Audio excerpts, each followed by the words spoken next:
श्री स्वामी समर्थ। तर आजच्या व्हिडिओमध्ये आपण मिठाचा कसा वापर करायचा आपल्या घरासाठी, घरामध्ये सकारात्मकता येण्यासाठी, त्यासाठी आपण उपाय बघणार आहोत। तर व्हिडिओ शेवटपर्यंत नक्की बघा, अजिबात व्हिडिओ स्किप करू नका आणि नवीन असाल तर नक्की सबस्क्राईब करा। तर मीठ तुमच्या घरातील नकारात्मकता दूर करण्यास मदत करते। होय, तुम्ही ऐकताय ते खरं आहे। मीठ आपल्या घरातील नकारात्मक ऊर्जा शोषून घेते, त्यामुळे घरातील नकारात्मकता ऊर्जा दूर होते।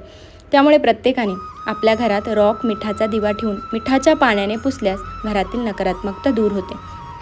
तर आता आपण मिठामुळे नकारात्मकता दूर कशी होते याबाबत जाणून घेणार आहोत। प्रत्येकजण आपलं घर नेहमी उत्साही, सकारात्मक, आनंदी ठेवण्याचा प्रयत्न करत असतो, कारण घर जितकं आनंदी राहिलं तितकंच प्रत्येकाला ऊर्जा मिळत असते। पण घरामध्ये असं वातावरण तयार करणे खूप गरजेचं असतं, यामुळे आपल्या मनाला आराम मिळतो, आनंद मिळतो।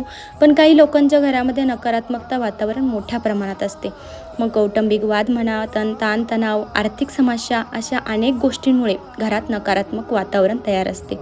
यामुळे नात्यांमध्ये दुरावा निर्माण होतो, भांडणं होतात। अनेक वेगवेगळे उपाय करून देखील घरातली नकारात्मकता दूर होत नाही। तर अशा परिस्थितीत मिठाचा उपयोग आवर्जून करा। बाहेरची नकारात्मकता घरात येऊ नये द्यायची असेल तर तुमच्या घराच्या गेटच्या समोर मीठ टाका, त्यानंतर तिथे पाण्याने स्वच्छ धुवून काढा। यामुळे बाहेरची नकारात्मक ऊर्जा घरात तुमच्या येणार नाही। तुमचे घर हसते खेळते सकारात्मक आनंदी राहण्यास मदत होते।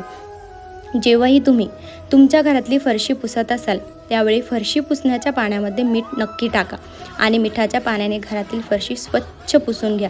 यामुळे तुमचं घर स्वच्छ तर होतंच, सोबतच घरामध्ये सकारात्मक ऊर्जा टिकून राहण्यास मदत होते। पण गुरुवारी या दिवशी पाण्याने फरशी पुसू नका। बाकीच्या दिवशी मीठ टाकून तुम्ही फरशी पुसू शकता। जर तुम्हाला तुमच्या घरातील नकारात्मकता दूर करायची असेल तर समुद्रातील खारे मीठ घेऊन या आणि ते एखाद्या काचेच्या बाटलीमध्ये किंवा बरणीमध्ये भरून ठेवा। यामुळे तुमच्या घरातील नकारात्मकता दूर होण्यास मदत होते।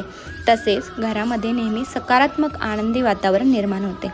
जर तुमच्या बाथरूममध्ये कोणताही प्रकारचा वास्तुदोष असेल तर तेथे मीठ टाका, यामुळे देखील नकारात्मकता दूर होते। तसेच तुमच्या घरात होणारे भांडणं देखील कमी होतात आणि तुमच्या घरामध्ये नेहमी सकारात्मक वातावरण राहते। अशा प्रकारे मी तुम्हाला थोडीशी माझ्या परीने माहिती सांगण्याचा प्रयत्न केला। जर तुम्हाला व्हिडिओ आवडला असेल तर नक्की लाईक करा, शेअर करा, सबस्क्राईब करा, बेल आयकॉन दाबा, म्हणजे तुम्हाला माझे नवनवीन व्हिडिओज बघायला मिळतील। आणि व्हिडिओ पूर्ण बघितल्याबद्दल तुमचे मनापासून खूप खूप धन्यवाद।